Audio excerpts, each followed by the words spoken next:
Hi hello welcome back to my channel. నేను మీ Shyam Telugu vlogs. చాలా రోజులు అయింది కదండి వీడియో చూసి. ఒక మంచి వీడియోతో మేము ముందుకు వచ్చాను.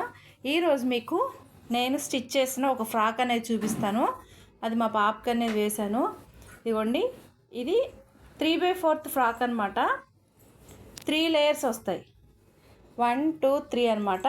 హ్యాండ్స్ వచ్చేమో ప్రిన్సెస్ హ్యాండ్స్ పెట్టాను. పైన రాసి బుట్ట అంటారు కదా, అది కింద నార్మల్గా వేసేసాను. నెక్ వైజ్కి వచ్చేసరికి సింపుల్గా లోడ్ చేసేసాను అనమాట. ఎటువంటి హెవీ వర్క్ అయితే నెక్స్ కానీ అట్లా పెట్టలేదండి. ఎందుకంటే సింపుల్గా ఇప్పుడు అంతా ప్లెయిన్ వేస్తేనే చాలా బాగుంటుంది అనమాట. బ్యాక్ సైడ్ కూడా చూపిస్తానండి మీకు. బ్యాక్ వచ్చి రౌండ్ అనమాట, రౌండ్ నెక్. అది కూడా డీప్ ఏం పెట్టలేదు నేను. చాలా సింపుల్గా ఇట్లా పెట్టాను.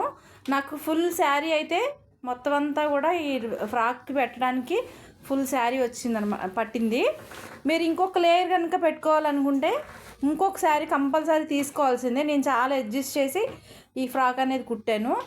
చూసారా, చాలా సింపుల్గా ఎంతో అందంగా వచ్చింది. అయితే దీనికి వచ్చి కింద నేను పాలిస్టర్ లైనింగ్ అనేది వేసానండి. ఇదిగోండి, పాలిస్టర్ లైనింగ్ అనేది వేసాను. మనకేంటంటే మెయింటెనెన్స్ తగ్గుద్ది అనేసి ఇలా చేశాను. ఈ ఫ్రాక్ కుట్టాను. ఎలా ఉంది ఏంటని కింద కామెంట్ సెక్షన్లో చెప్పండి. ఓకేనా? Thank you, bye.